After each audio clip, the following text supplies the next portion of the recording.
আসসালামু আলাইকুম রহমতুল্লাহি ওবরাকাতুহু।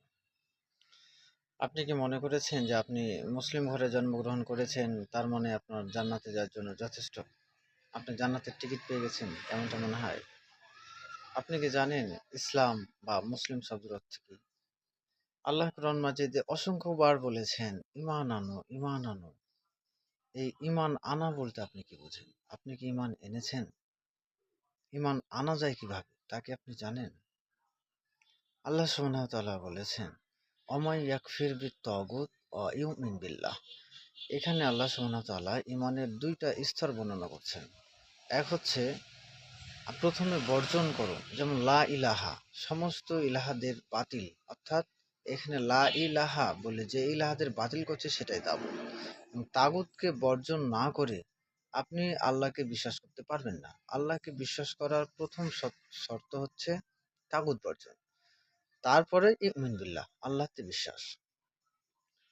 এখন আসেন মুসলিম শব্দের অর্থ কি? মুসলিম শব্দের অর্থ হচ্ছে আত্মসমর্পণকারী, অর্থাৎ আল্লাহ সুবহানাহু ওয়া তাআলার আইন আদেশ সমস্ত কিছুকে মেনে নেওয়ার নামই হচ্ছে আত্মসমর্পণ করা, অর্থাৎ মুসলিম হওয়া। যেমন আল্লাহ বলেছেন আলা লাহুল খলক ওয়াল আমর, সৃষ্টি যার, হুকুম তার। সৃষ্টিকর্তা আল্লাহকে যদি না মানেন তাহলে আপনি নাস্তিক, আপনি ধার্মিক হতে পারবেন না। কিন্তু যদি সৃষ্টি আইনদাতা আল্লাহকে না মানেন তাহলে কি আপনি মুমিন হতে পারবেন? মুমিন হতে পারবেন না।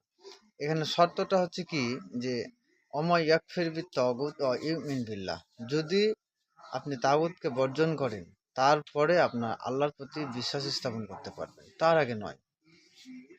আর আপনি সেই সাথে যদি আল্লাহর দেয়া আইনগুলো না মানেন তাহলে আপনি মুসলিম হতে পারবেন না। আপনার মুসলিম হওয়ার পূর্ব শর্ত হচ্ছে নির্দ্বিধায় আল্লাহ ছাড়া, আল্লাহ যে আদেশগুলো দিতে পারে সেই সমপর্যায়ের কোনো আদেশ যারা দেয়, আপনার রাষ্ট্র, আপনার সরকার, আপনার নেতা, আপনার ধর্মীয় নেতা, সম্পূর্ণ তাগুতের অন্তর্ভুক্ত। এই সমস্তই তাগুত, এদেরকে বর্জন না করলে আপনার ঈমান গ্রহণযোগ্য হয় না। আল্লাহ আপনাকে বলেছেন ইন্নাল্লাযিনা আমানু ওয়া আমিলুস সলিহাত, যারা ঈমান আনে এবং ভালো কাজ করে।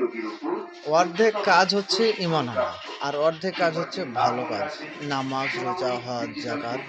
এজন্য আপনার যদি ঈমান ঠিক না থাকে, অর্থাৎ বর্জন এবং গ্রহণ, তাগুতকে বর্জন করে ঈমান গ্রহণ করতে না পারেন, তাহলে আপনার সালাত, যাকাত, সিয়াম, হজ আল্লাহর নিকট গ্রহণযোগ্য হবে না। আল্লাহ এটা বলেছেন যে যাদের ঈমান নেই, যারা কুফরি করেছে তাদের